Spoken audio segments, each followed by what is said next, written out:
on the sport of futsal. Today's webinar will be offered in Spanish with the use of a translator for our English-speaking audience. We will also be muting your microphones to cut out any of the background noise that may hinder our guest presenter. Should you have questions, please make use of the chat box, and we will have plenty of time during the conversation of today's presentation to allow for any Q&A. Please let me introduce first my assistants with today's presentation.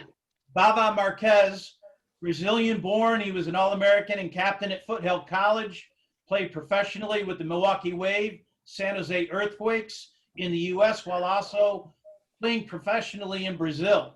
He's both played and coached the futsal national teams of the United States and the US Futsal for the last 20 years, and his World United Futsal team has won 5 US Futsal national titles. Mario Solanas currently is Managing Director of MS Media Consulting. He will serve as our Spanish-English translator. Mario played Division I soccer himself, while also playing on our US national futsal team and in Spain's professional futsal leagues. And now for our featured presentator. True leaders in the game continue to sharpen their swords. In the sport of futsal, there's none better than Andreu Plaza. US Futsal is pleased to introduce one of the world's best, the FC Barcelona head coach. Plaza serves as both technical director for FC Barcelona, as well as overseeing the development of all youth players for the largest and most well-known futsal academy in the world. Barca were awarded the prize for best team in the world in 2019 in futsal, taking from 2018 winners Movistar Inter. It is the third time that Barca have claimed the award after previously being named the world's best in 2012 and 2014.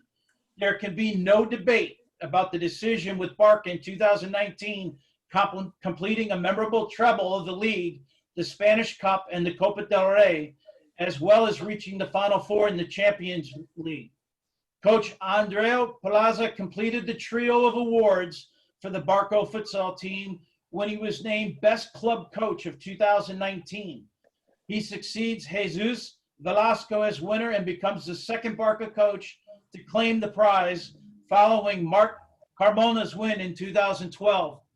I would like to turn over to my good friend, Vava Marquez, to give a little more background of our distinguished presenter today. Thank you, Steve. Thank you very much. It's been a pleasure of me being a good, not only as a coach, to coach with Andreu. Andreu and I met, he was coaching the under-23 Barcelona, came to the United States to play against the NPL team, and I was the head coach of the NPL. We played against each other, and since then, we became quite a close friends since then. And I signed up a sponsorship with Barcelona through Andreu, and since then we've been doing a lot of summer camps with the sponsorship of the representing Barca in United States. And since then he's been coming, at least I think this is the 5th year that he comes every summer, and we do 2 to 3 clinics in California. Andreu is definitely one of the best teachers of the game that I've seen it. And I met Ferretti, PC, Paulinho, Marquinho, all those head coaches all over the world throughout my career. And I'm telling you, when he comes over here, and we spend nights and nights and nights just talking about futsal. And I think I've been taking the best courses in the world when it comes to futsal, because every night in my house, he pulls out his computer and we go through, formation, system, develop, and all that. So I don't know. I've been to many courses of futsal, and one of the best one is definitely Andreu. You will enjoy speaking with Andreu and listen to you. Pay close attention, because we will learn a lot with this an hour and a half. And also, obviously, because it's only an hour and a half, we work it out.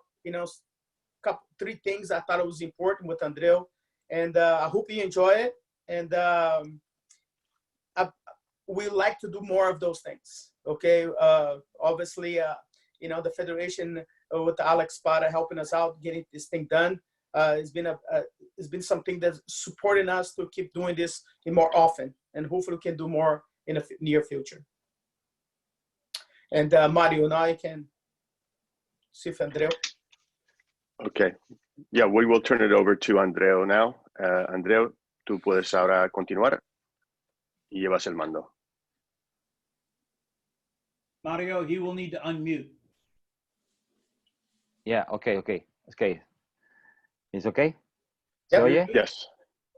Yes. Bueno, buenos días a todos. Good morning. Siento no tener la posibilidad de hablar en inglés, pero no podría hacer una presentación de este calibre en inglés. Mario. Good morning to everyone. Andreu would like to apologize. He would like to be able to deliver the presentation in English, but he will proceed in Spanish, and I will be the translations. Cuando Baba y Steve me propusieron hacer esta charla, esta exposición, pensé que sería bueno dividirla en 3 partes. Es lo que vamos a hacer hoy. La primera parte me voy a referir a la importancia o creo que a la necesidad incluso de que niños hasta 14 años, 15 años practiquen futsal para ser mejores jugadores de fútbol. So Andreu is going to present in 3 parts his discussion today. The first part is how youth up until the ages of 14, 15 can utilize and practice futsal in the early part of their youth development. Voy a dar una serie de datos que son muy objetivos y nos van a facilitar un poco comprender por qué tenemos esta creencia, ¿no? Que creemos que es necesario, que es bueno, que es interesante para los niños trabajar primero o a la vez en futsal y en fútbol. You will get into data points on why Andreu and Barça feel that futsal is important to incorporate and to play as a pre lead up to soccer. En la segunda parte voy a explicaros un poco cómo trabajamos en mi club, en el Barcelona, tanto con las categorías de menores como en el primer equipo. Es una exposición un poco resumida de cómo hacemos el trabajo y por qué lo hacemos. In the second part, Andreu will discuss how they work at Barça with futsal for both at the youth in the youth categories, but also with the first adult team, and so to give you sort of a summary of how they work within their futsal program. Y la última parte me gustaría hablaros, si es que el interés es ese, de un poco táctica de futsal, ¿no? Un poco muy por encima, solo breves pinceladas, todo muy visual, con vídeos para explicar muy por encima cómo funciona o cómo trabajamos la táctica nosotros y por qué. And the third part will be about the tactics of futsal, and depending how much interest there is, Andreu can really expand on it, but initially brush strokes on the tactics of futsal with a lot of visuals, video, and images to be able to get his points across. Bueno, pues sin más, si queréis empezamos ya, ¿no? La exposición. Voy a compartir la pantalla. So we will now get into the presentation, and Andreu will pull it up on his screen. ¿Está bien así? ¿Se ve? Sí. Mario, perfecto. Sí, perfecto. Bien. en España el futsal y el fútbol son perfectamente compatibles. Hay muchas federaciones que trabajan con niños hasta los 14 años los dos deportes. Si me paro, Mario, es para que hables tú, ¿ok? Okay. So in Spain, the way that, first of all, André, would like to get the point out that their view is that futsal and soccer are entirely compatible. And particularly in Spain, they work with several federations to develop youth until the age of 14 in futsal. En España la competición de futsal es totalmente profesional.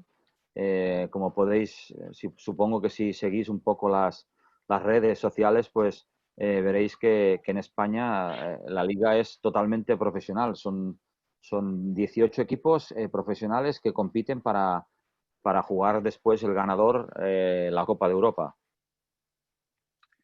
In Spain, if you follow the futsal activity there, you'll see it's an entirely professionalized league. If you follow it on social networks, it's a league that is made up of 18 teams, and the champion gets to represent Spain in what would be the Champions League of futsal at the European level. Y siempre hemos tenido la sensación de que los niños mejoran mucho si practican futsal. Voy a hacer una breve exposición de por qué motivo, ¿no? So they feel that in Spain, they feel that the kids really are able to get better in terms of their soccer development with by playing futsal at the younger ages. And Andreu is going to give a glimpse and some information on why they feel that and why that is the case.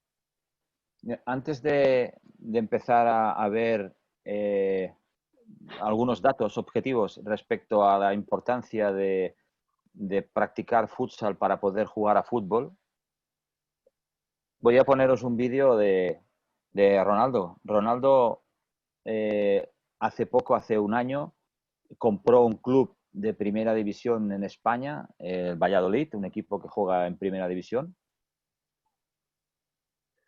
So before getting into the data points referenced earlier, Andreu is going to present a video of Ronaldo, the former Brazilian national team player and star. He purchased Valladolid, a first division Spanish club team a few years ago. And this video is him speaking about futsal. Ok, pues pongo el vídeo y luego os comento un poco lo que pienso de este vídeo. He's going to play the video and then he will comment on what he thinks of what Ronaldo says.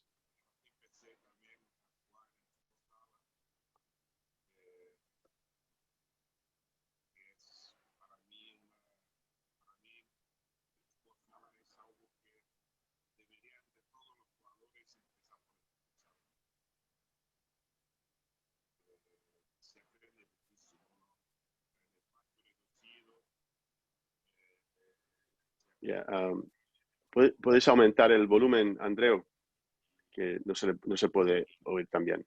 Y nada, ¿no? Tener contacto con otros jugadores. Y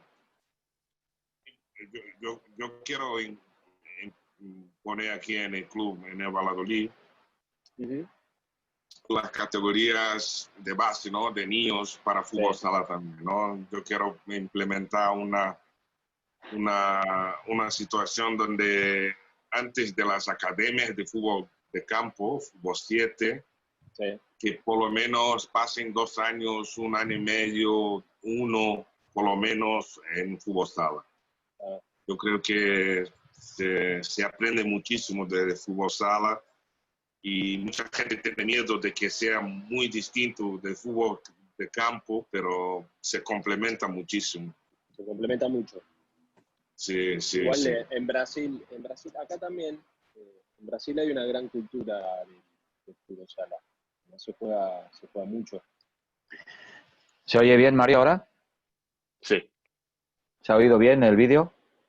sí, se ha oído perfectamente. Bueno, un poco querría que comentaras lo que ha dicho Ronaldo. Estamos hablando de un jugador que no está diciendo que él cuando empezó jugó a fútbol sala y le fue muy bien, como hay muchos vídeos de Neymar, de Ronaldinho. Él está diciendo actualmente, ahora en España, él quiere que su club, que es un club de primera división de fútbol, implantar en las categorías de base el fútbol sala. Eso es lo que... Bueno, trasladar un poco la conversación de Ronaldo así por encima y luego lo que te he dicho ahora. Okay. So you'll know in this video, Ronaldo is not talking about how he grew up playing futsal. You can see plenty of videos on YouTube of Neymar and Ronaldinho talking about that. But really, what he is saying is how he intends to implement futsal within the Valladolid program in order to, because he feels it's a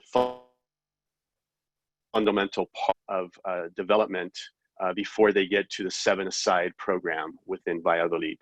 So he feels that it's even though in many eyes it's people feel it's very different from soccer, but he feels it's very, very complementary. And so and he's talking to Daniel Verón about that in discussing futsal.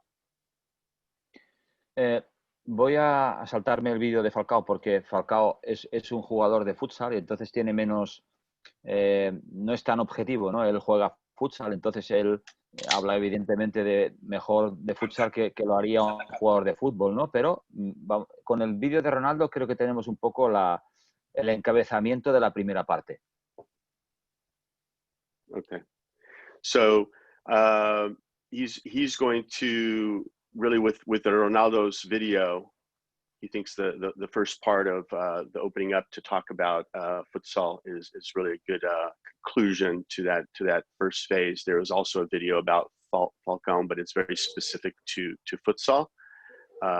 He talks about technical and how you have to think before when you trap, then you have to already know what you're going to do with your next move to finalize. But now Andreu is going to continue on to talk about their thoughts on futsal to soccer.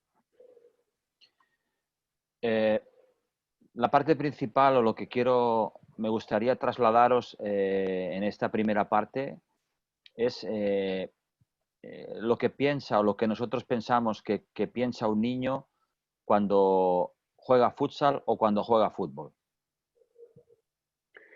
So this part, what he wants to get across really is what a youth player thinks when they play futsal, and what they think when they play soccer.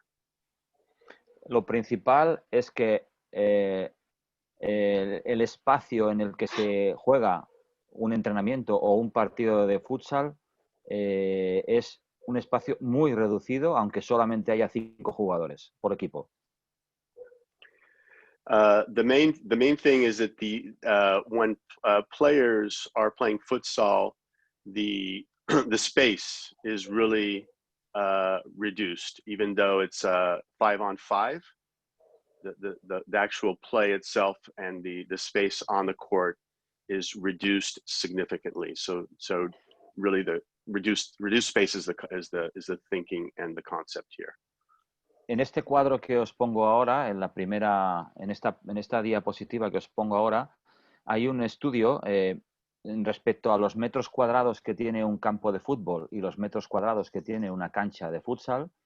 La sensación y la dificultad en la que se mueven los niños en un campo de futsal sería como si en un campo de fútbol tuvieran que jugar 46 contra 46. Esta es la proporción de los metros cuadrados que hay en una pista respecto a los jugadores, es decir, 5 contra 5, o de los metros cuadrados que hay en un campo de fútbol respecto a los jugadores que juegan. So this is actually a notion of if you took the amount of the sensation that a player has when playing futsal 5v5, if you extrapolate that and take it to a soccer field, it's the same sensation as if a player were playing 46 players against 46 players on a larger size field. So this is kind of the if you want to put it into that perspective, in the mind and the sensation of a player, that would be the comparison. Lo que quiere decir, como pongo aquí en la parte final de la primera parte, es decir, tienen muy poco tiempo para pensar. So essentially, the player has very little time to think on a futsal court when playing futsal. Y en la segunda parte de esta primera diapositiva estamos hablando de lo contrario. La facilidad que tiene un jugador de fútbol para pensar, el tiempo que tiene para pensar, es como si jugaran 1 contra 1, 1,25 contra 1,25 en un campo de futsal. O sea, un jugador de fútbol tiene mucho tiempo para pensar en el campo, en su field, en su 100 por 70, y sería esa proporción la que tendría en una pista de futsal, tal como está ahora mismo el espacio respecto a los jugadores. So, in the opposite direction, if you think of a soccer player has a lot more time to think on a soccer field.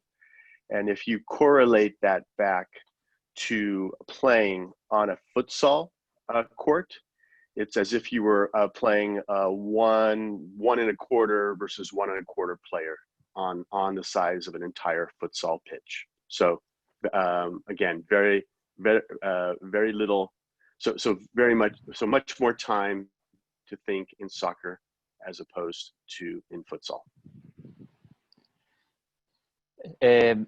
Imaginaros a un adulto, a una persona mayor, o a un profesional o a un jugador adulto jugando al fútbol en un espacio de 300 por 100. Es decir, un campo de fútbol tiene 100 por 70, más o menos. 105 por 75, los más grandes. Pues así es como nosotros creemos que se siente un niño de 7 años jugando a fútbol 7. Es decir, un desierto de espacio incontrolable. Demasiado grande, con demasiada gente para jugar en ese espacio. So if you think about an adult playing on a soccer pitch, which is in meters, 300 by 100 meters, that's exactly how a 7 to 8-year-old child would feel playing on a 7 by 7 pitch. So it's just an enormous space that is uncontrollable. So just to put it into those terms, a lot of space would be the comparison here. Hay una diferencia fundamental que es donde vamos a basar este estudio. La primera diferencia o la primera cosa que tenemos que tener en cuenta es las veces, y si no, imaginaros ahora vuestros entrenamientos en el fútbol, los que sois entrenadores de fútbol y los que sois entrenadores de futsal, imaginaros las veces que un chico toca el balón en un partido de fútbol 7. So now, if you were to think about, all of you that are, let's say, soccer coaches, as you coach soccer, think about the number of times a player touches the ball in a 7 by 7 game.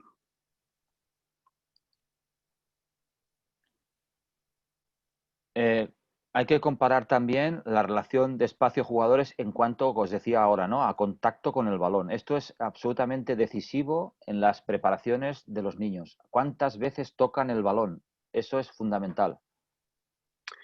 Also because Andreu refers a lot to this space-player correlation. He often talks about that in this presentation. He now start to think about it. It's also put forward and looked at often how many times the player touches the ball. So space player, but how many touches does each player get on the ball?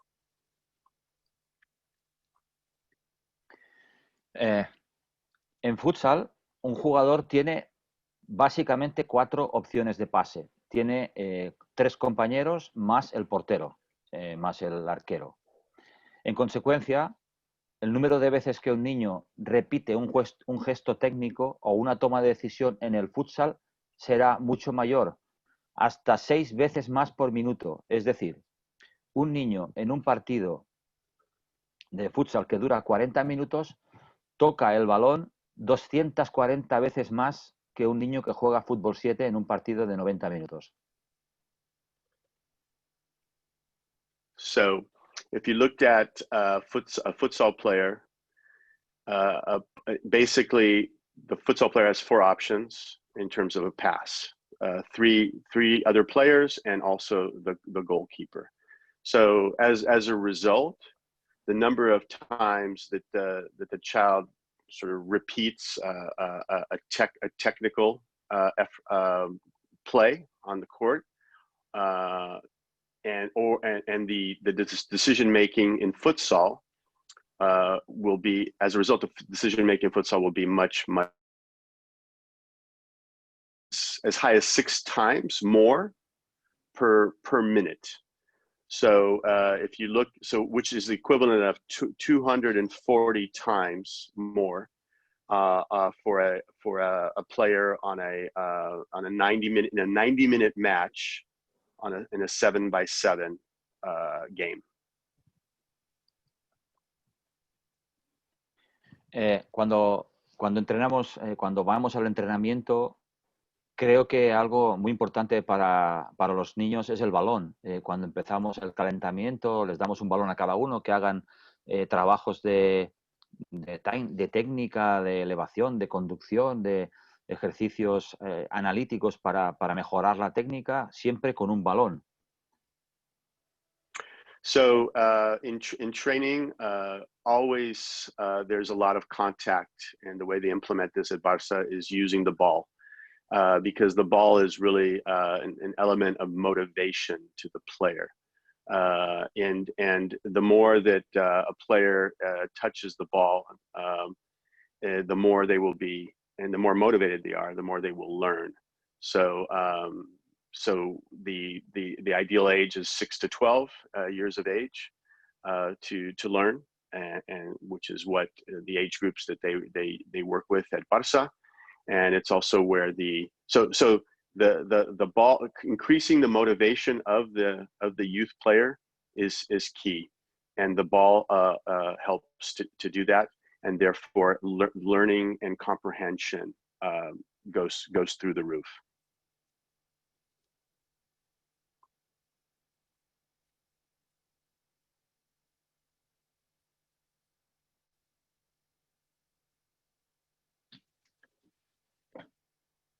Andreu?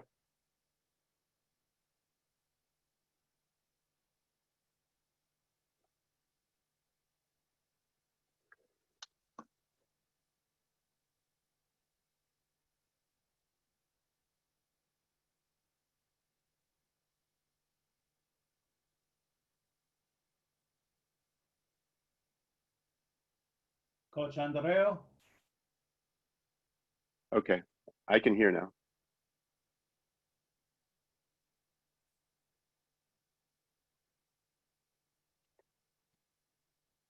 Steve? Yes. I can hear now. Okay. I believe For some reason. may have lost him. Yeah. So Vava, how about we unmute you until we get Coach back on again? Hola. Oh, he's Okay. back. He's back. Excuse me, he perdido la conexión. No Sorry, I lost the connection. Let him know that's our world in Zoom. Ese es nuestro mundo en Perdido. Zoom. No te preocupes, Seguimos. Andreu. Seguimos. Let's continue. Seguimos. Okay.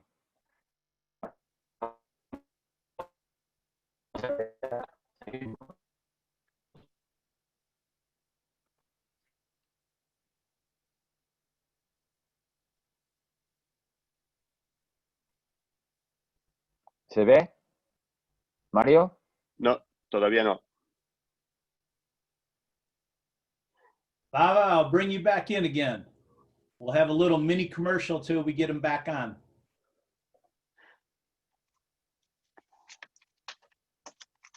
Need to unmute yourself, my friend. Mario? No. Mario, can you hear him? ¿Ahora se ve, Mario? I can't hear Baba, Andreu. Now I'm ¿Se hearing ve, Andreu. Mario? ¿No se ve? Sí, sí se ve. ¿Se ve, Mario, ahora? ¿Mario? Sí, sí, ¿Ahora se ve? sí se ve. ¿Estamos? ¿Se oye bien? Sí, pero tienes que expandir la pantalla. Perfecto. ¿Seguimos? Seguimos. Te oigo un poco rompiendo, pero vamos a continuar a intentar. A ver.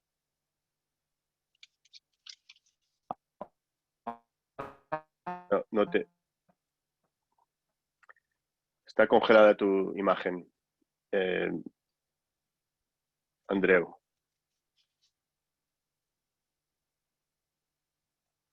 No. ¿Ahora se ve, Mario? Sí, ahora se ve, Vamos a ver. pero te oigo mal. ¿Se oye bien ahora? Ahora se oye perfecto y veo la pantalla. No, pero ahora ya no te oigo.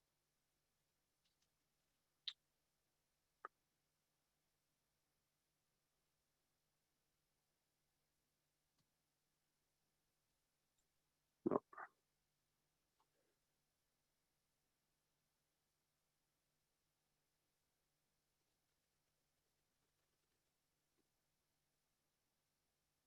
Hola. Hola, Andreu, ahora sí te oigo.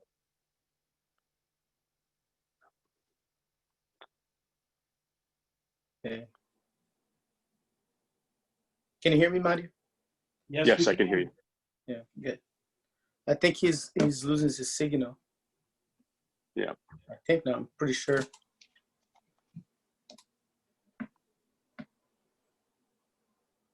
Can you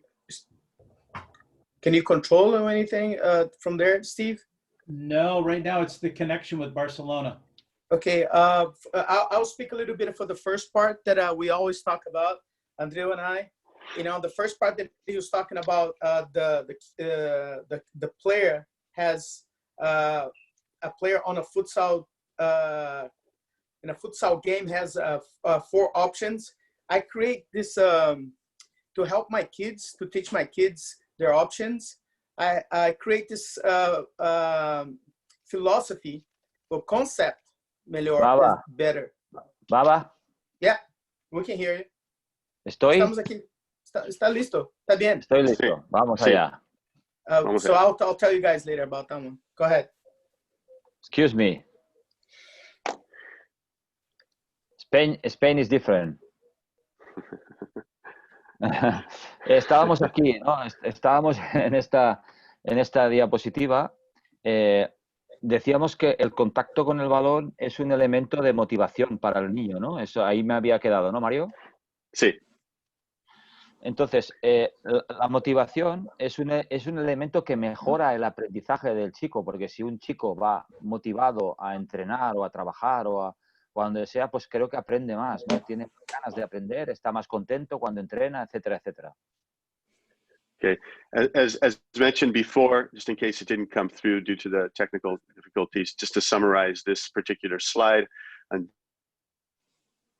I would like to emphasize how playing and touching the ball and the frequency of that motivates the player, and the higher the level of motivation, the higher is the learning and the intake of learning how to play.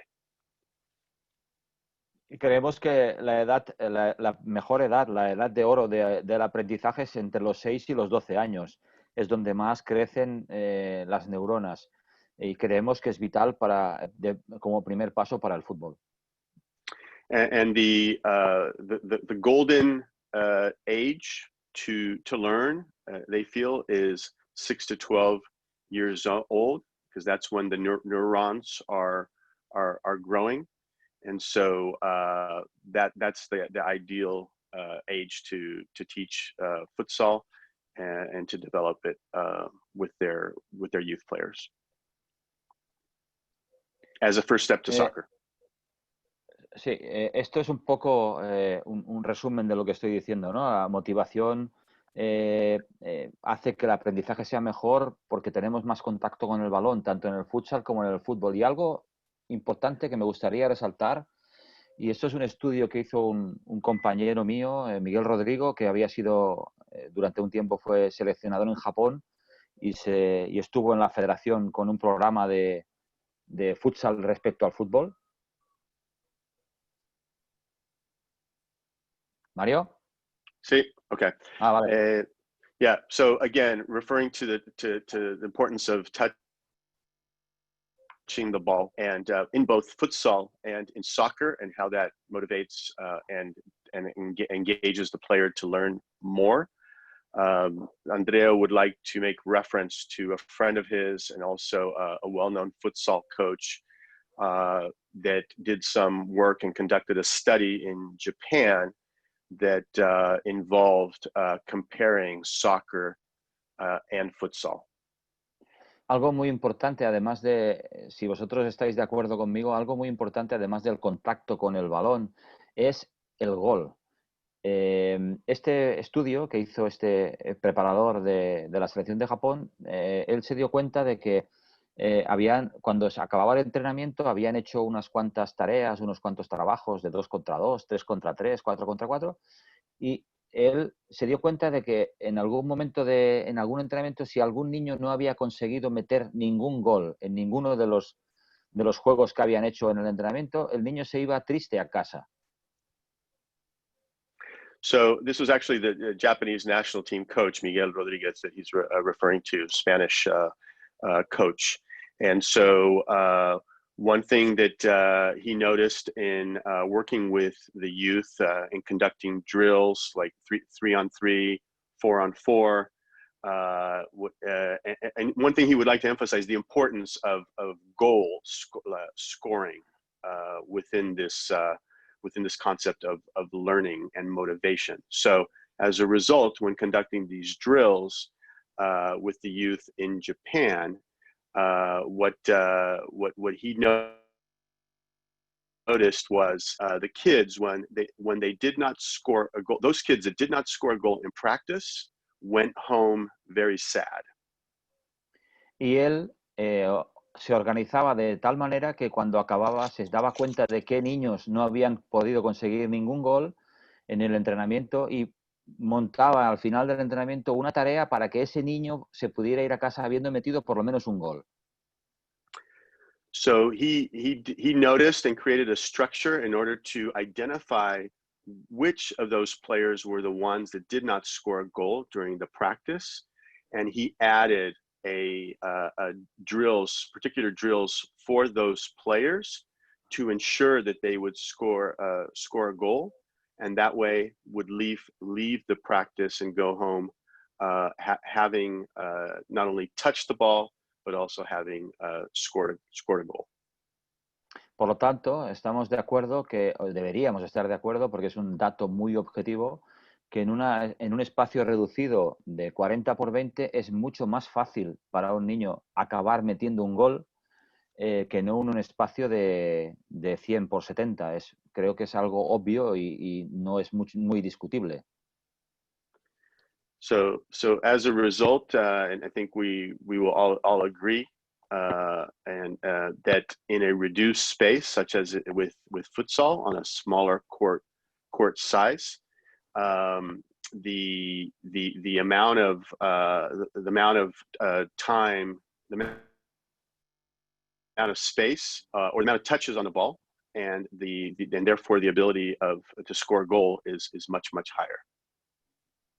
Por tanto, estos dos elementos que parecen muy básicos, el contacto con el balón y el gol, es algo que podemos ofrecer al niño para que, independientemente de todo lo que trabaje técnica y tácticamente, por lo menos la motivación la tenga cada día que vaya a entrenar y de esa manera pueda aprender mucho más y mucho más rápido. So this concept of touches on the ball and scoring goals, above and beyond all the technical and tactical aspects you might be able to incorporate into a practice, this motivation that they have implemented into their development with their youth, it has created an environment where the youth player will go home with a much higher motivation and with a feeling of having learned and advanced within the practice. Por estos dos motivos, pensamos que es importante la práctica del futsal para habituar al niño a tocar el balón y a meter gol. Es algo que es absolutamente importante. Esto que pongo ahora es algo que es muy claro. En países donde hay futsal en la iniciación, hay mayores probabilidades de que salgan talentos deportivos. Fijaros en los nombres que hemos dicho antes, ¿no? Los mejores jugadores de la historia brasileños, por lo menos a muchos de los mejores, Neymar, Ronaldinho, Romario, Ronaldo, han trabajado antes o han hecho a la vez futsal y fútbol. So just in summary, again, the importance of the ball and scoring goals. This point here on this slide is really how it's clear that countries that have a long history of futsal and incorporating futsal at the youth levels, the possibility of a great talent, athletic talent coming out of that country is very, very high, as is the case in Brazil with players like we mentioned before, like Neymar, like Ronaldinho, Kaká, etc., etc. Y por acabar esta primera parte, me gustaría hacer un solo input final, es decir, para entender que el entrenamiento y la competición en espacio reducido estimula la toma de decisiones muy rápida y algo que últimamente supongo que vosotros estáis también en la misma onda, ¿no? El cambio de rol, el famoso cambio de rol ataque-defensa que tanto ha dado que hablar en España, ¿no? Con el Barça de Guardiola, con la selección española que ganó el Mundial de Sudáfrica, con un estilo muy definido en donde el cambio de rol era absolutamente decisivo. Es decir, cuando el equipo perdía el balón, automáticamente se ponían a defender en primera línea y robaban el balón otra vez muy arriba y eso beneficiaba más ocasiones de gol. So just to conclude this portion of the presentation,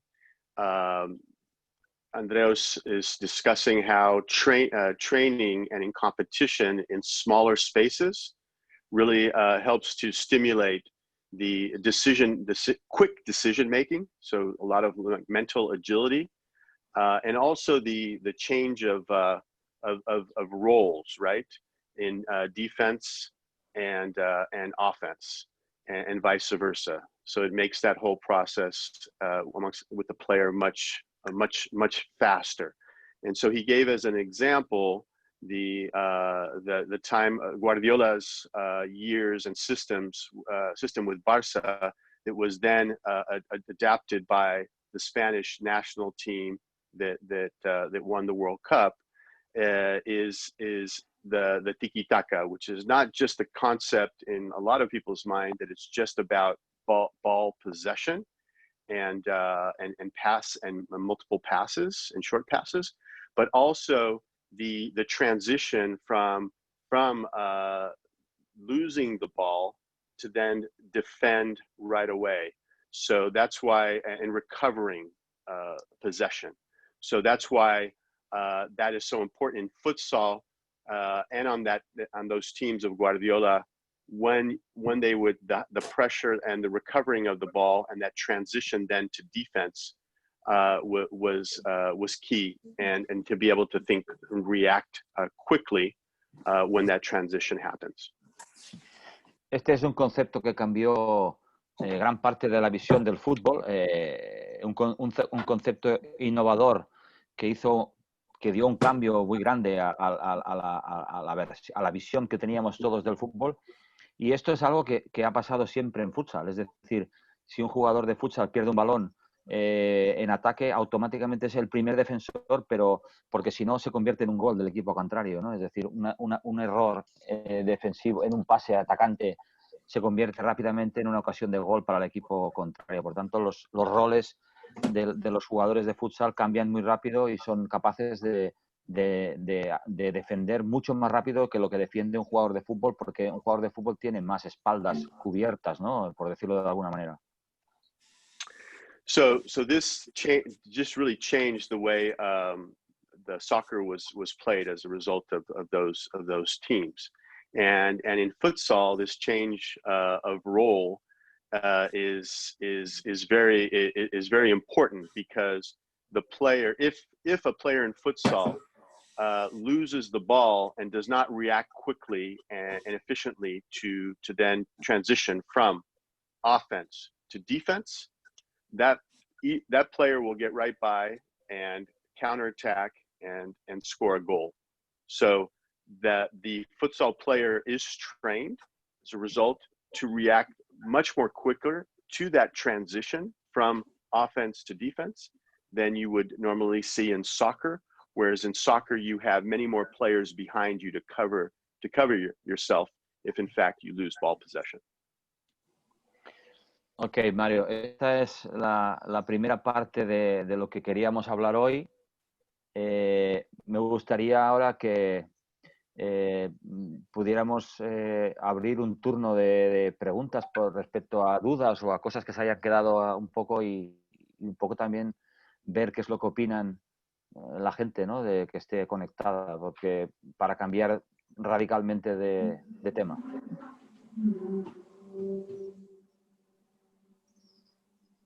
Okay. Now, Andreu would like to open up questions to everyone. That concludes the first part of the presentation. Would like to see what you all thought, and if you have any impressions about futsal as it relates to soccer and so forth. So please go ahead and place those in the chat. We do have one question here that I will pose to Andreu. Andreu, una pregunta, ¿qué piensas del futsal ahora en Estados Unidos en comparación con la parte de los países? Déjame traducir para el grupo. The question is, what do you think about futsal now in the US versus other major countries? Bueno, creo que el futsal en Estados Unidos hay mucha gente que trabaja, Alex, Baba, en otros sitios, hay mucha gente que trabaja para promocionar este deporte, pero hoy día no tiene el nivel. Evidentemente no hay ninguna liga profesional, no hay una liga nacional.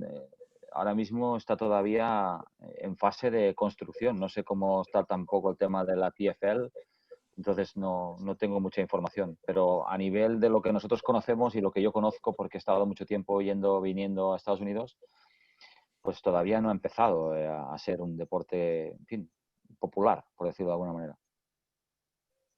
So Andreu, in answer to that question, Andreu feels that obviously with Alex's work over the years with US Futsal and also the work that Vava has done in futsal, and also with the US national team and with the World United Futsal Academy. Obviously, there's a lot of work that's been achieved, but he, from the time that he's been coming and participating in futsal in the US, he feels that as a result of there not being a professional men's league, he's not sure what the status is with the National Pro League that has been announced to launch. He feels that in the U.S. futsal has not reached the level that it could or that it should as a result, because there isn't a sort of the pie in the sky of reaching a pro league in order to really create further development at all levels across the US. So I'm going to actually now say the question in English, and then I'll have Andreu I'll translate it for Andreu, and then I will translate it back to you all. So the question is, at Barcelona, at what age do you introduce a system to play offensively and defensively, and what formation do you start with? Andreu, en el Barça, ¿a qué edad empiezas a introducir un sistema de juego ofensivo y defensivo? ¿Y qué tipo de formación empiezas? Yo creo que nosotros empezamos a trabajar este tipo de formaciones de sistemas a partir de under 11. Antes de los 10, 11 años no, porque antes de los 10 o 11 años necesitan otras cosas los niños. Necesitan establecer sus fundamentos, los fundamentos defensivos, los fundamentos de psicomotrices, los fundamentos de lateralidad. Antes de los 10 años creo que no es recomendable. ¿Y qué sistemas utilizamos? La segunda parte de la pregunta. Los sistemas, bueno, fundamentalmente en pequeños no utilizamos el sistema 4-0. Utilizamos siempre el sistema 3-1 o 2-2. No hay 4-0 porque el 4-0 es un poco más complicado. Okay. So in Barça, they do not introduce under the age of 11 formations, offense and defense, because those are the ages really in which you work on a lot of the basics, right? And so only after 11 they start incorporating that into their player development. And once they do, those are typically 3-1, 2-2, not 4-0.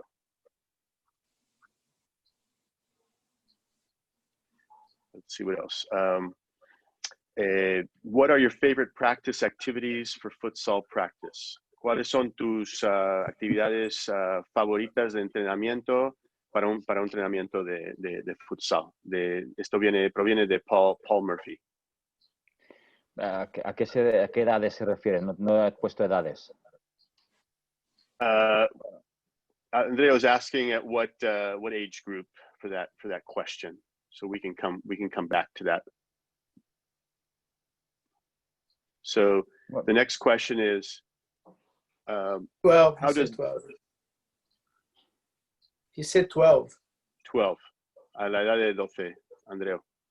Yo creo que a la edad de 12 años hay que empezar a trabajar mucho las dualidades. Las dualidades me refiero a juego de dos, es decir, hay que empezar a buscar ayudas para el jugador que tiene el balón, pero para participar de dos en dos. Meter a más jugadores dentro de un concepto de juego es complicado a esa edad. Por tanto, creo que los trabajos de dos contra dos, uno contra uno, con defensas individuales, nada de zonas ni nada, solamente individual, creo que es muy bueno para trabajar en ese sentido, trabajar por parejas, es decir, de dos. No me refiero a que solamente trabajes una parte del juego, sino simplemente para que en estas edades la mayoría de situaciones de juego se reducen a 2 contra 2. Okay. Andreu refers a lot to the concept of duality or playing in pairs. He feels at that age of 12 that the idea is he really stays away from sort of like formations and really working a lot with the ball 2v2, 2v2. Why is that? Because those are the situations that occur more often in a futsal match. So it's really the 2v2 focus in terms of his preferred training activities at that age. A question from Ian: how does the training strategy at Barcelona change after the age of 12? Andreu, de parte de Ian, ¿cómo cambia la estrategia de entrenamiento en el Barça después de los 12 años de edad? A partir de los 12 años, 13 años, empezamos a introducir sistemas de juego y entonces eso ya genera un poco más de tiempo, ¿no? Cuando ya tienen algunos conceptos establecidos, todo lo que hemos dicho antes, psicomotricidad, lateralidad, posición corporal, defensiva y ofensiva, cuando tienen ya mucha más idea de qué va este juego, entonces empezamos a trabajar fundamentos de juego global, ¿no? De sistemas, por decirlo de alguna manera, ¿no? Empezamos con un sistema sencillo, como decía, con el 3-1, y luego pues empezamos a evolucionar, pero a partir de esa edad, 13 años. Ahora luego pondré un vídeo de un equipo nuestro de 13 años, por debajo de 13 años, que se verá un poco de qué manera ya están jugando a ese nivel, porque han aprendido antes todos los otros conceptos. Yeah. So shortly, actually, he'll play a video to better demonstrate his answer to this at the age of 13, where so before that age, they've incorporated, they've learned a lot about like lateral, what he refers to as laterality and being able to move in lateral ways on the court, body position, etc., in terms of the fundamentals of the game until the age of 13. And then 13, he starts to incorporate really more systems and timing, like 3-3-1. So really, it's more like formations and systems, and again, the video that he'll show talks about that.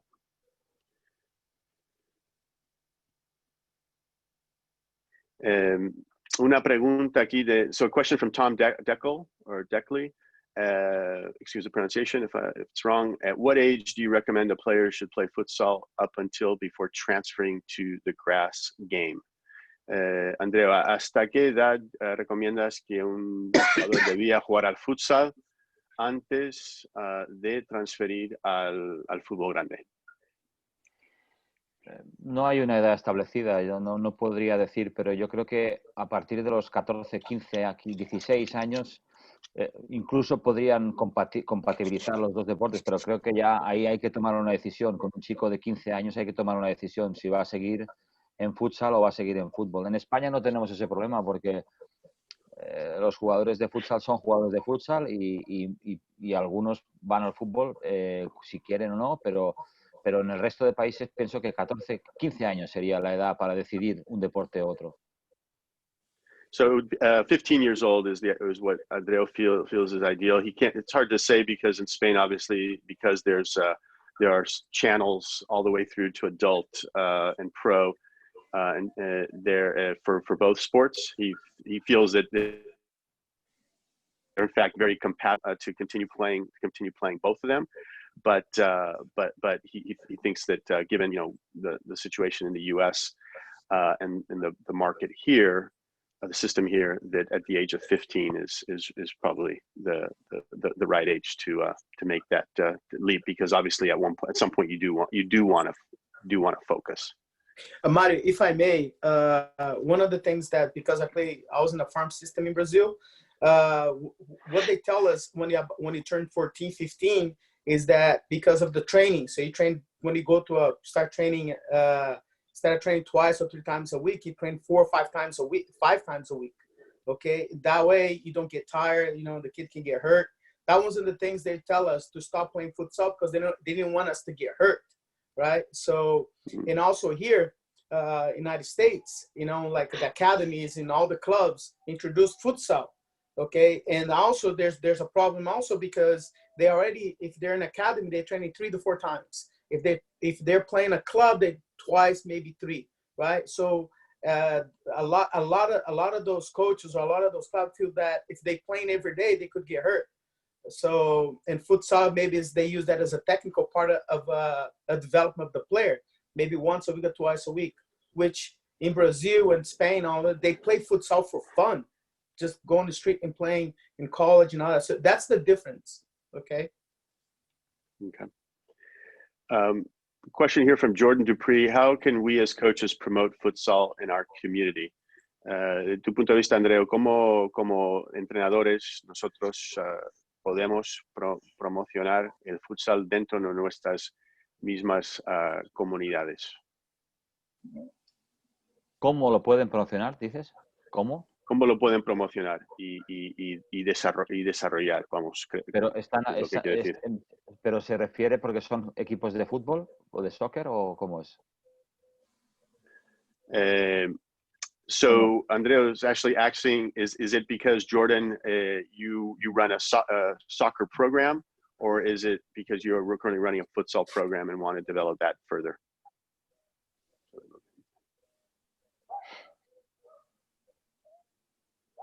He runs a soccer club.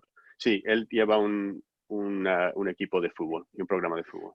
Un poco que mire la primera parte de la grabación, de la presentación, y se haga una idea de lo que yo quería transmitir y de lo que se transmite cuando se dice por qué es bueno que los niños hagan futsal, compatibilicen con el fútbol. ¿Por qué es bueno? Principalmente por el tema por la motivación de tener el balón en los pies, de meter goles, de practicar en espacio más reducido, de pensar más rápido, de que les va a ayudar técnicamente. No les va a perjudicar nunca, al contrario, les va a ayudar mucho el poder trabajar todos esos conceptos. Jordan, Andreu suggests taking a look and the concepts that he presented in the first part of his presentation thus far, and basically discussing all those points about motivation and touching the ball and scoring goals and all of those concepts of what it's youth. I think those concepts should be able to help to get people engaged on futsal and get more importantly the kids in futsal in order to be able to grow your futsal community or grow a futsal community. So let's see. We have a question from Diogo Souza. Could reduced games replace futsal in training, small-sided games? Andreu, una pregunta de Diogo es si juegos reducidos pueden reemplazar el futsal en los entrenamientos, o sea, juegos reducidos en términos de pocos jugadores en cada lado. ¿Te refieres a si están practicando fútbol? ¿Hacer Fútbol, juego sí. reducido? Sí. Sí, evidentemente es una fórmula para mejorar la toma de decisiones más rápida, está claro. Hay un pequeño problema, y es que cuando ha habido una tendencia a organizar muchos juegos de posición, es decir, de posesión de balón en espacio reducido, sin darle dirección a ese juego. Es decir, si tú no direccionas el juego, el jugador no está haciendo algo real. Es decir, un rondo de posicionamiento no tiene dirección. Es decir, el jugador no se dirige a una portería, hacia un espacio, y al final lo que quieren los niños es acabar metiendo un gol o intentando chutar a puerta. Por tanto, todo lo que se haga en espacio reducido tiene que ser dirigido hacia una portería. Por lo menos hacia una portería. Okay. So the answer, Andre's answer, Diogo, is yes, absolutely. But there is one, so it helps with decision making and all those things we've discussed. But one problem is a lot of times when the way it's set up is that it's not managed. It has to be managed with some direction and with a goal, and with goals. So in order to continue motivating the players. So instead of just doing a sort of a round circle of a small-sided game, incorporate the final goal at the end to keep the players motivated. So we have time for one more question. Let's see here.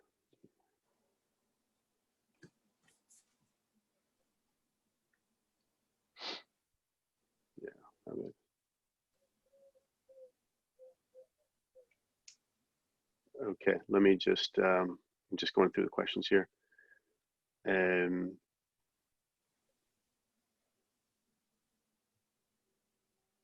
So Miguel Esparza is asking, when you speak about motivation being contact on the ball and scoring goals, what age does this include and how does it evolve as the player develops, matures? Andrea, la pregunta de Miguel es, cuando hablas de motivación, siendo contacto con el balón y metiendo goles, ¿qué edades está incluido esto y cómo evoluciona esto? ¿Cómo se evoluciona esto en cuanto el jugador desarrolla y madurece?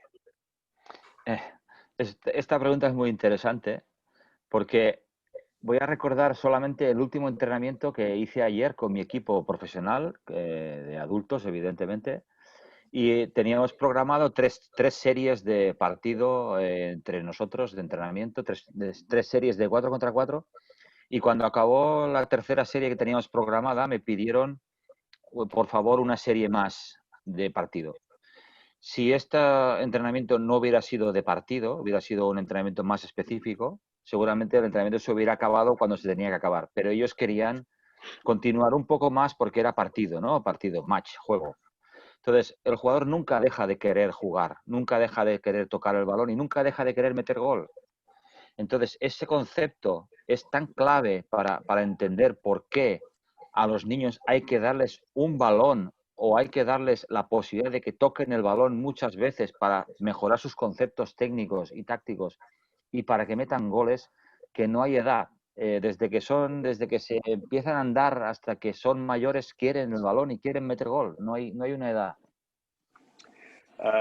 Miguel Andreu thought it was a very interesting question because precisely yesterday in his practice with his team, pro team, they were doing three series of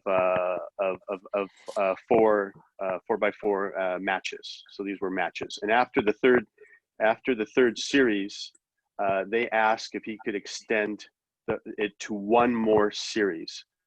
Why is that? It's because he incorporated a match environment to the practice. And so there was that motivation. That is, touching the balls, scoring goals. All that was part of this drill that they ran yesterday.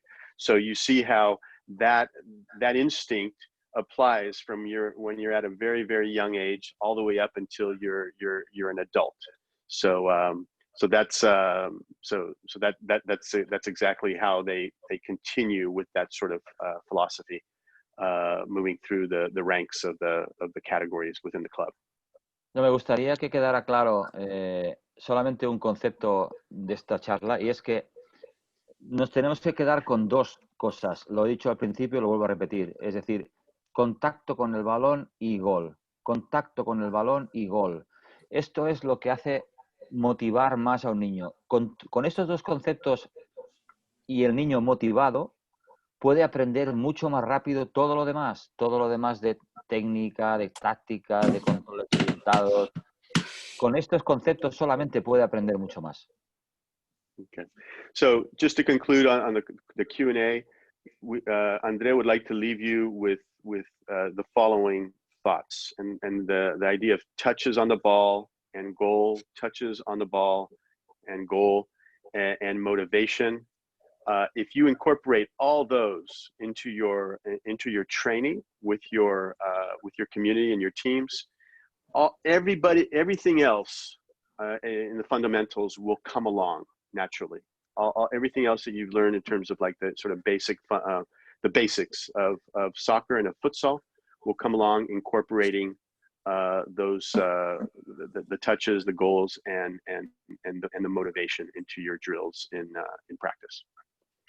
Mario, before we go to the second part, all the sessions that we have done with Andreu in our futsal camp, we planned every single session, week before, and then we go through it the night before just to make sure that we have to change things. I'll say 99% of those sessions include 2v1s, 2v2s, 3v2s, maybe 4v3s. Right, in 4v4s, end up with 4v4s, but 99% you have the ball, you have the goals, okay, and includes a lot of touches on the ball and shooting in the goal. So we leave very little for patterns and things like that. So that's why when the kids were done in the end of the session, the kids they want to continue, just like the way he said it. The way he said it is very true. In the end of the session, we have to actually pace them, because otherwise they'll get so tired in 2-3 days, because we do 5 days a week, so we have to pace them. Just reinforce his philosophy. Yeah. Okay. Bien, Mario, tendríamos que continuar Oscar. porque estamos en 1:13. Sí, hora 13. Yo después de este webinar tenéis mi mail a vuestra disposición. A todas las personas que estén en este webinar tienen mi mail a disposición para hacer las preguntas que quieran oportunas. Yo estaré encantado de responderlas, pero deberíamos continuar porque si no, no podremos seguir. Okay, we got to carry on, but Andreu said after this is over, you all have his email address, or it can be provided to you otherwise. So to answer any questions that you might have independently, he'd be happy to get back to you. So, but we have to continue on with the presentation. ¿Continuamos entonces? Continuamos entonces. Voy a compartir otra vez. Y Andreu, podemos extender si quieres, pero obviamente si estás con tiempo limitado tú. Yo tengo tiempo limitado. Tienes tiempo limitado, ok. Sí. Pero okay. Porque se pasaron un poco también, ¿no? Sí, no pasa nada. Okay. Mario, ¿se ve bien la pantalla? Sí. Sí. Este es un ejercicio, no lo voy a explicar así con lo que pone aquí porque esto sería largo, pero para que un poco la pregunta que hizo el anterior diciendo sobre el tema del espacio reducido para mejorar cosas, ¿no? Y yo he dicho que tenía que ser con un espacio reducido pero con dirección. No sé si se ve claramente, la disposición es una especie de rondo en un espacio muy corto, ¿veis? Y hay unas flechas que indican que cada vez que este equipo roba un balón, este jugador se convierte en golero automáticamente y hay una finalización. O sea, es un espacio reducido con finalización. Estos dos jugadores de azul se convierten en porteros, en goleros, cada vez que hay un pase a este campo. Tanto, es un poco una idea, ¿no? de lo que quería decir antes. So this is a concept that was one of the last questions also about reduced spaces. This is kind of a smaller space in the middle of the court where you see the players in blue. Every time the ball is the loss of possession occurs, those players become goalkeepers. So again, it's with there is a goal aspect to this particular drill, but this is really about a reduced space, but guided with a transition and a change of roles within the drill. Esta es una idea de lo que quería deciros, y ahora me gustaría pasar directamente a ver un vídeo de juego de un equipo de chicos de 13 años, ¿no? Under 13, que son lo que decíamos antes, ¿no? Después de haber pasado su etapa de conceptos y de fundamentos del deporte, de este deporte de futsal, a partir de entonces empiezan a trabajar sistemas, y aquí veremos un par de acciones de cómo trabajan en sistema. So now Andreu would like to go to the video to demonstrate what he was referring to earlier about up until the age of 13, players are developed in terms of their fundamentals, and now they're starting to incorporate into the program systems and patterns and formations. So this video will demonstrate that with one of their under 13 teams.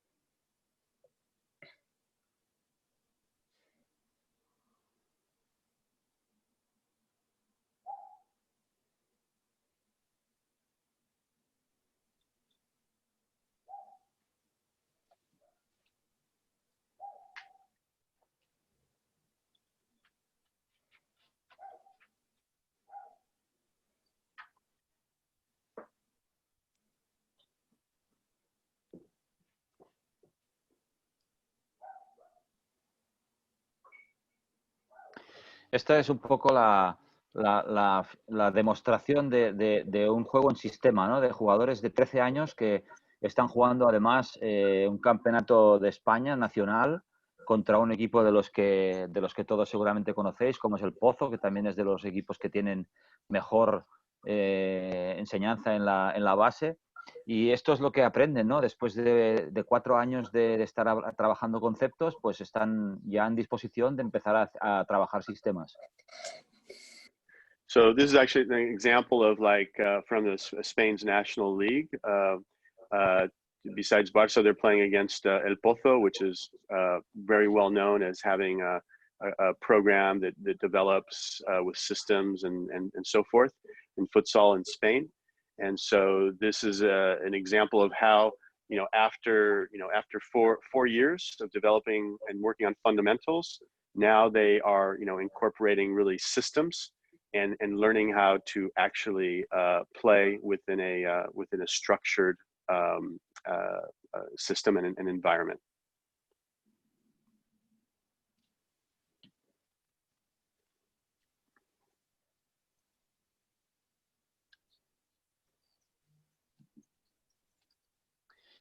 Bueno, ahora estamos en la parte en la tercera parte, en la última parte en la que yo quería hablar un poco de táctica, ¿no? Un poco de táctica de futsal. Ahora ya estamos hablando de equipo adulto, del equipo principal, del primer equipo. So now the last part is where Andreu would like to talk about tactics, and now what he's going to demonstrate is more related to the adult pro team at Barça that he runs.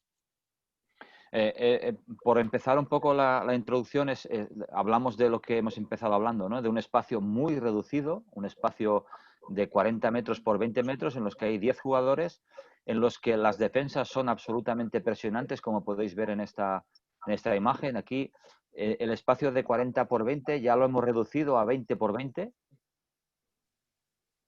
So this is really where you're taking a reduced space, a futsal court of 40 by 20 meters, and where you have 10 players, and then all of a sudden through high pressure defensive formations, you have reduced the space now to 20 by 20. So that's showing the concept of reduced space in futsal.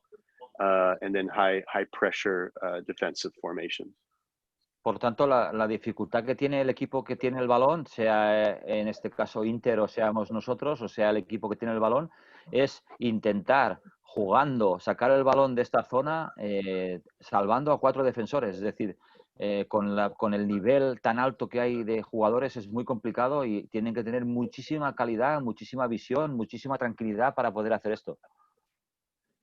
So as a result now, the team that has the ball and is on offense, the level of pressure from the 4 defenders is so high that the offenders, in order to break that pressure, they have to have an incredible level of skill and knowledge of the system on how to come out and break that high pressure defense. And lots of vision as well. Este es un juego con una intensidad muy alta.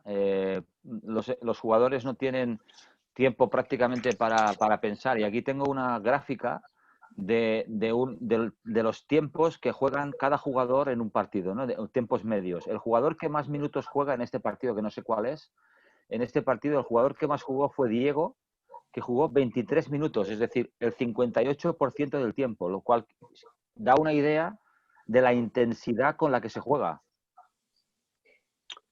So this diagram basically shows the level of high intensity that futsal really requires, right, within a game. So players don't have time; they don't have time to think. So if you look at the minutes played by players, which is what this identifies, you have the highest number of minutes is 23 minutes by Diego, which is 50 58% of the game is what he played. So the level of intensity is very, very high, and concentration that is required of the player within futsal. Fundamentalmente hay tres sistemas, normalmente dos. El sistema ofensivo, el 4-0, con un posicionamiento muy clásico. Es este el posicionamiento de salida de presión otra vez, como podéis comprobar. Ahora el equipo que tiene el balón somos nosotros, es el Barça, y tenemos la misma disposición, con la misma presión, y esta es la disposición de un sistema 4-0. So typically there are two, I mean, there are three, but really mostly use two systems in futsal.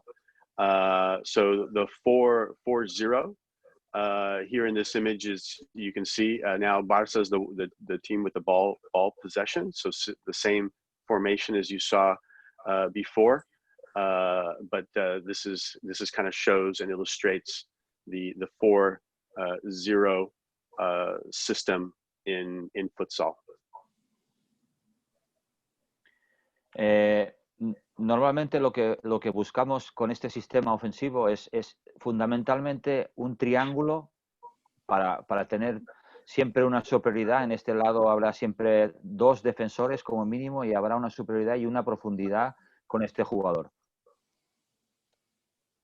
So really what within the 4-0, what you're looking for is the triangle with like two guys that are kind of responsible for in the back, but this is kind of the triangle offense, if you will, for futsal, and looking for and looking to gain numeric advantage in futsal.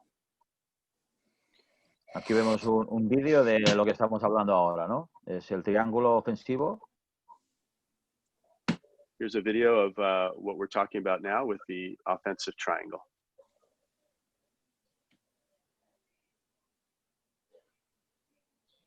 Esta es la misma gráfica que en la diapositiva anterior. This is the same graphic as on the previous slide.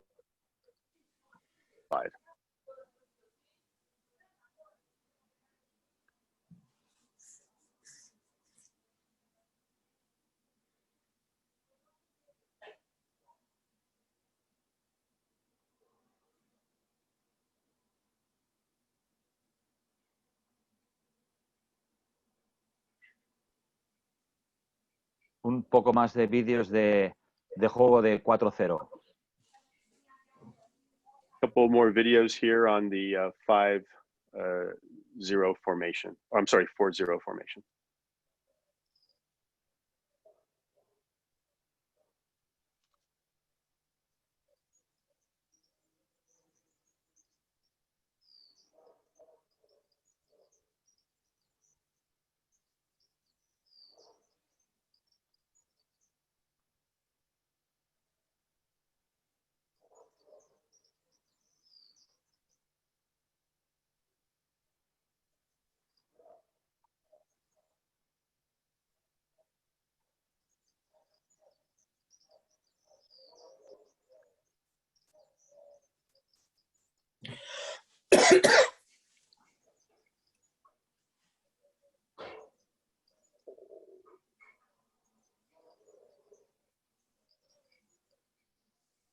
Y este es el otro sistema principal. El sistema 3-1, cuando hay un pivot, pues tenemos un jugador en profundidad, como es el gráfico aquí, 3 jugadores y uno más abriendo mucho más la cancha para facilitar el juego más directo.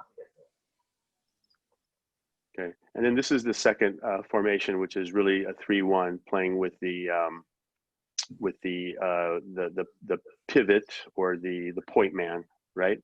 Which is more of a 3-1, giving the game verticality and really an option to play in a more direct fashion.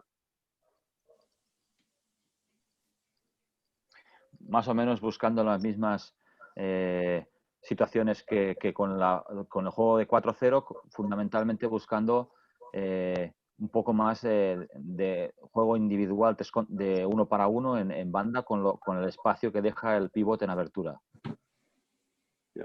So kind of the same concept as in the 4-0, where you're looking to break it down into sort of smaller 1v1 situations, with the point man actually opening up wide up front as an option as well, to extend the space.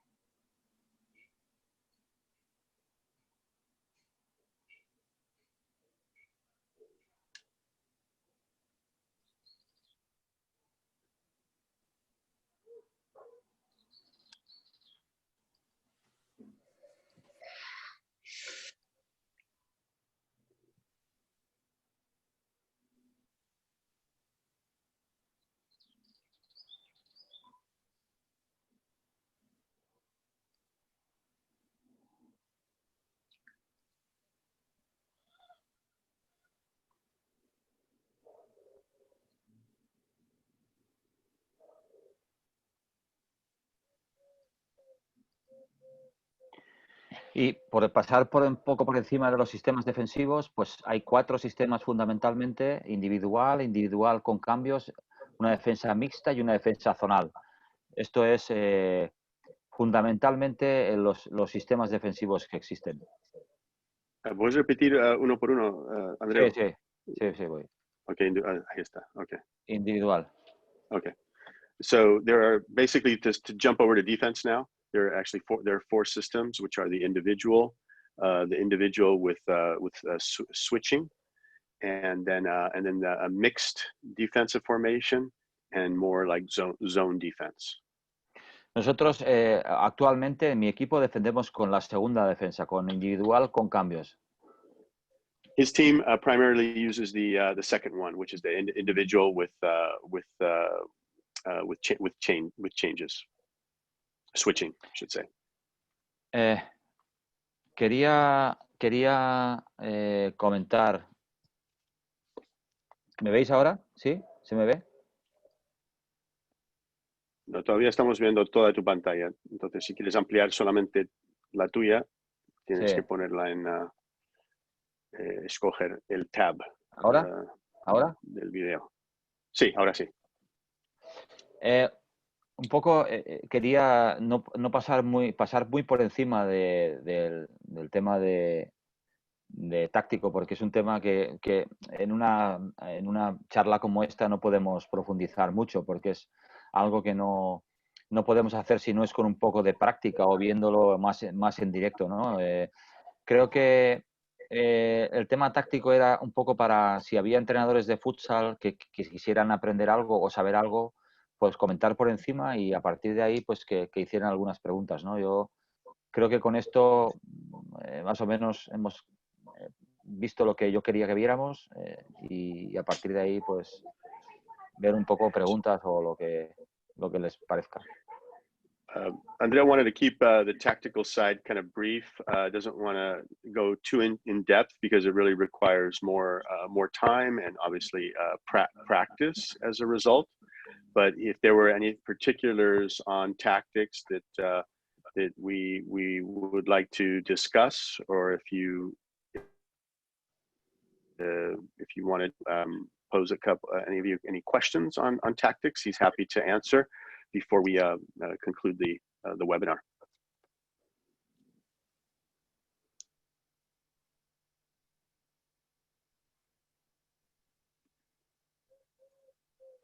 So if anyone else has any additional questions tactically, feel free to pop them in the chat and Mario can help us.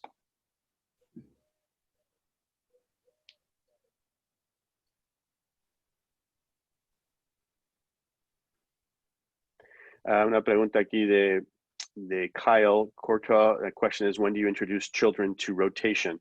Kyle pregunta, Andreu, ¿cuándo presentas rotación y movimiento a niños o a los jóvenes?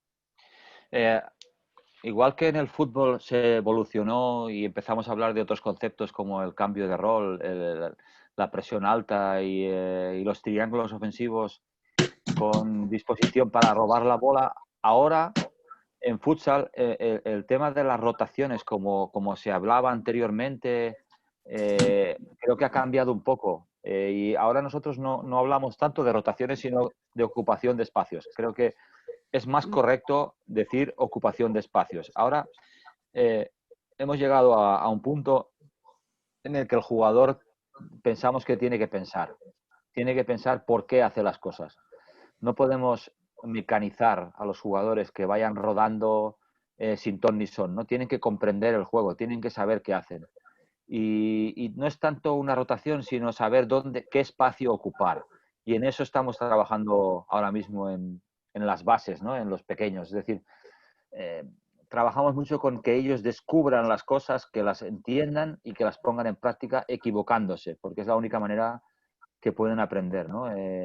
Más que un sistema mecanizado de tú tienes que ir aquí, tú tienes que ir aquí, tú tienes que ir aquí, siempre se va a producir el mismo problema. La defensa no va a hacer lo que tú piensas que van a hacer. Entonces, hay que trabajar mucho el tema de las ocupaciones de los espacios racionalmente. So in answer to Paul's question, really, besides all of the things that were talked about with high pressure and triangle and all those things change in roles, the concept of rotation, which was used a lot previously, at least in Spain, that has really changed, and they really don't use rotation as the term now. They focus in on really filling the space, because the player, the player really has to understand and read the game and how to fill the space, as opposed to just moving for the sake of moving. And then as they make mistakes, those are corrected in practice. But it's really teaching the player how to think and where to look for the space to occupy, because it happens so fast, and you never know what the defense is really, how they're going to react. So that's kind of how they think about it within Barça and within futsal. Hay una pregunta aquí there's a question from Quizmaini. In Barça, how do the football coaches cooperate with futsal coaches in development phase? En el Barça, Andreu, ¿cómo cooperan los entrenadores del fútbol y en esta fase de desarrollo? Muy buena pregunta. Bueno, es buena pregunta. Tenemos informaciones cruzadas entre lo que trabajamos nosotros y lo que trabajan ellos. Hacemos muchas conferencias, muchas reuniones juntos yo hice hace muy poco una conferencia con todos los entrenadores de la base del fútbol y estamos muy en contacto para cambiar ideas, para ver qué se puede mejorar, qué podemos hacer para que los jugadores hagan cosas que les puedan ayudar a ellos. En fin, un poco estamos muy en contacto todos. There is a lot of crossover in terms of information and references. So they meet often. They participate in conferences together, and on how to develop the base and the youth of players. So he was just participated in a conference with the youth players of the football team, and passing on ideas on how to improve their game. I'm sorry, with the coaches of the youth categories in football, and how they can improve their practices, incorporating some of their ideas from futsal.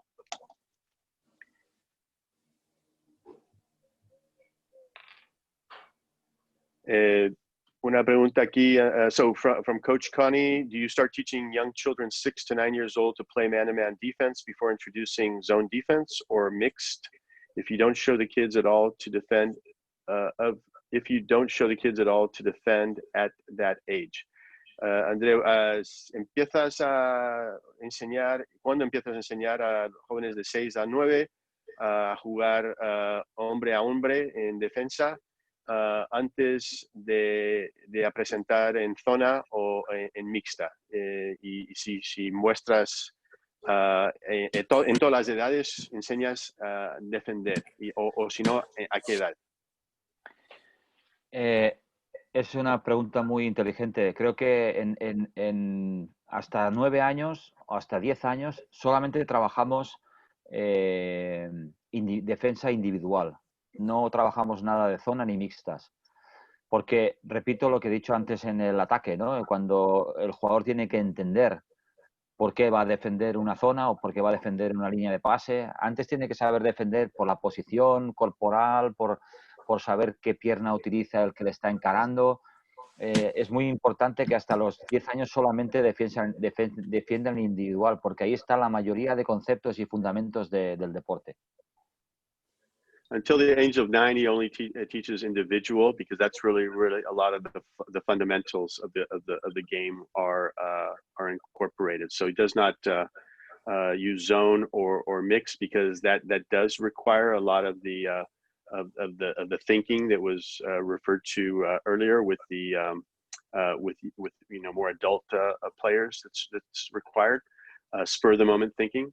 So really up until the age of 9, it's only individual defense.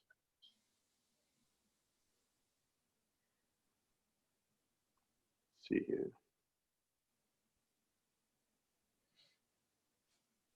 Ari, I think we might be finished. Okay. Well, hemos acabado. Andreu, si quieres concluir, traduzco. Sí, me gustaría, bueno, agradecer a Steve, a Baba, a ti, porque lo has hecho muy bien, sinceramente. Has traducido, imagino, porque entendía bastante lo que estabas diciendo y lo hacías muy bien, lo que yo quería decir. Te agradezco y agradezco a todos que hayáis contado conmigo para hablar un poco de esto, ¿no? De un deporte que cada día creo que es más popular. Espero que en Estados Unidos dentro de poco podamos ver que se ha hecho grande este deporte y que podamos disfrutar de los equipos americanos. Y nada, agradecer a todos por haber estado aquí y espero veros pronto a todos. I would like to thank Steve, Vava, and myself for translating. Thanks everyone for your interest in joining and listening to what Andreu presented today. He would like to he hopes for continued development of futsal in the US, which will be good for everybody involved. And I'd like to thank you again for your time today. And again, he referenced earlier his email address in case anybody would like to go ask him any questions after the webinar. Exactamente. Okay. Again, Mario, muchas gracias, Andreu. Muy bien. Esa es la primera vez que hacemos y vamos a hacer muchos otros con mejor qualidade, melhorando sempre. Muitas graças, Andreu. I just said thank you to Andreu and also to Mario and Steve and Alex Para, to help us put this together. This is just the beginning. This is only the first one. This is the new normal, in terms of Zoom. So we're learning to get things a little bit different, get things done differently than we usually do. But I think this is something that a tool that we find that we can, connect together with a lot of those special people like Andreu, that can actually share the knowledge. I think we always talk about that. Sharing the knowledge is extremely important to all of us. I really thank you for signing up, and if you want, this is, like I said, this is the first one. We'd like to introduce more of those, connecting to license and things like that. I'm talking to Alex about that. So we want to connect those webinars with the sessions connected with the license that we're trying to create it for the organization. And if you like to do any more of those webinars with the specific tactics or just development, whatever, get in contact with us. We will, Steve put the email there. I'll be happy to set that up. Okay. Thank you very much, Steve. Awesome job, Mario. Thank you. Vava. Yeah. Coach Connie just asked really quick if you wouldn't mind just staying on a little bit longer without just to finish off your idea on those concepts that you were starting to when Andreu broke off. Okay. No, of course. Love to. Well, on behalf of US Futsal, we'd like to thank you for joining us. A tremendous opportunity to learn from, obviously, the top coach in the world in futsal. So a special thanks, Coach Andreu. Bravo. Bravo. Gracias, Andreu. And another standing ovation for Mario. That is not something that's easy to do the translation. So thank you very much. If you would like to have any future conversations or presentations by Coach Andreu, please contact Vava in the email that was in the chat before. If you would like a copy of the video of this, I will download it and get it to you within hopefully 24 hours. Just simply email me. And Vava, thanks again. Alex Para, we appreciate your willingness to allow us to share this with everyone for free. It's a very good way of promoting education so that we can create more futsal players within our country as well. Awesome. Thank you. So I'll stay a little bit longer if anybody has questions for me. Okay. Gracias, Andreu. Gracias. Hasta Gracias, luego. Mario. Adiós. Okay, Connie, you have a question? Steve, can you unmute those guys? Now we can talk, if you don't mind. Hold on. Connie. They should be. Yeah, go ahead and share what you were going to share with us. Can you hear me, Baba? Baba, you're going to need to unmute yourself now. Baba? Yeah. No. Yeah, can you hear me now? Okay, good. Yes, because I've been working a lot for this past 30 years with futsal and teaching young kids and all the way to, the national team, as I was the assistant coach for over 20 years with Keith Tozer, a good friend of mine. I came up with this concept to help the kids understand the training, and that helped big time. And the reason, and I actually brought that up to the little bit when I was the last couple of years with the national team when I was doing the training, and I found much easier when I did that. The concept it consists with the kids when the ball travels and one kid receives the ball. When he receives the ball, he's gonna have one positive run, which is a diagonal run or a fadeaway run, one positive run.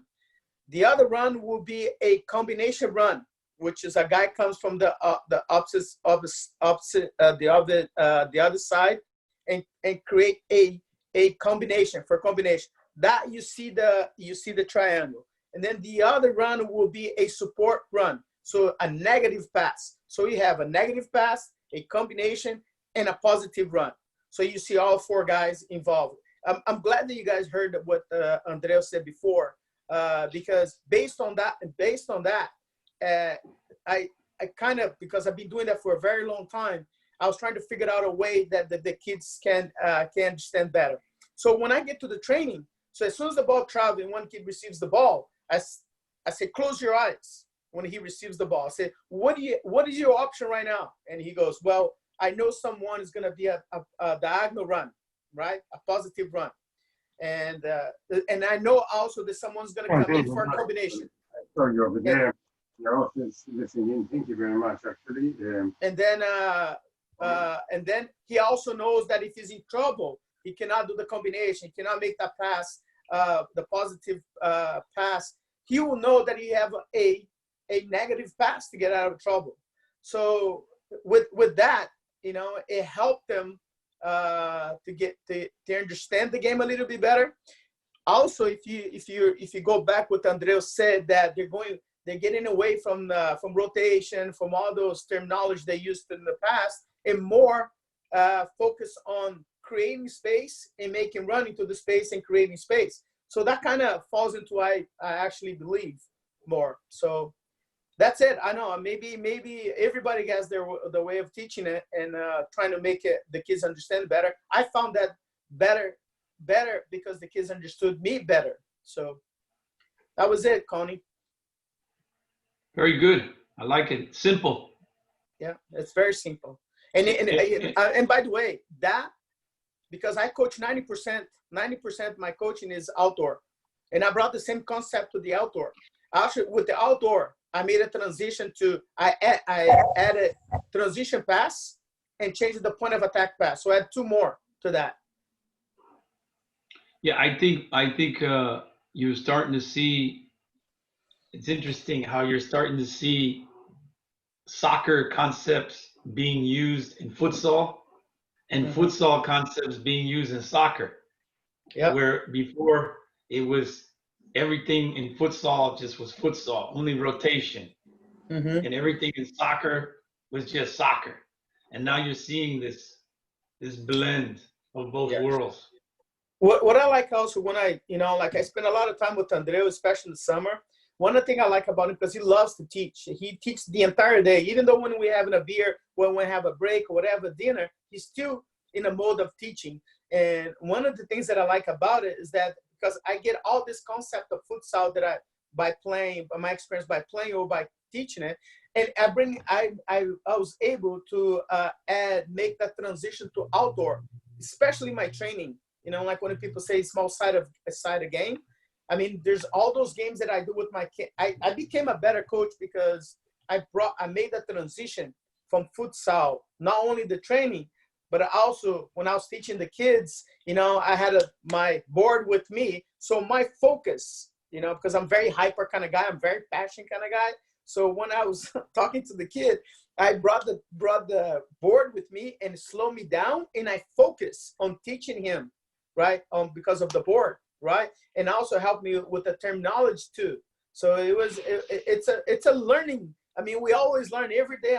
We are learning, right? So today I learned a lot. So, and we're very blessed because we can learn all those things and well, hopefully, and when the new normal comes back, you're going to be able to go on the field and apply with the younger kids, right? And try different things. So I feel that I'm very fortunate. Thank you, Baba. You're welcome. Guys, if you have any question, please do so. Welcome. We can put my phone number there. If you want to call me and ask questions, feel free. I'm here in the United States, in California, by the Bay Area, right next to Palo Alto, Stanford, by Google. So if you guys, want to, Steve, if you can put my phone number there. If you want to call me, please do so. I would love to chat about futsal, soccer, whatever. Okay, guys. Thank you again. Appreciate everybody coming in. Bye-bye. Thank you. Thanks, everybody. Guys. Good night. All right. Bye-bye. See you, everyone. Bye. Thanks, Steve. Thanks, You Steve. bet. Thanks, Mario. Thanks, Pada. Thanks, Baba. Ciao. Bye.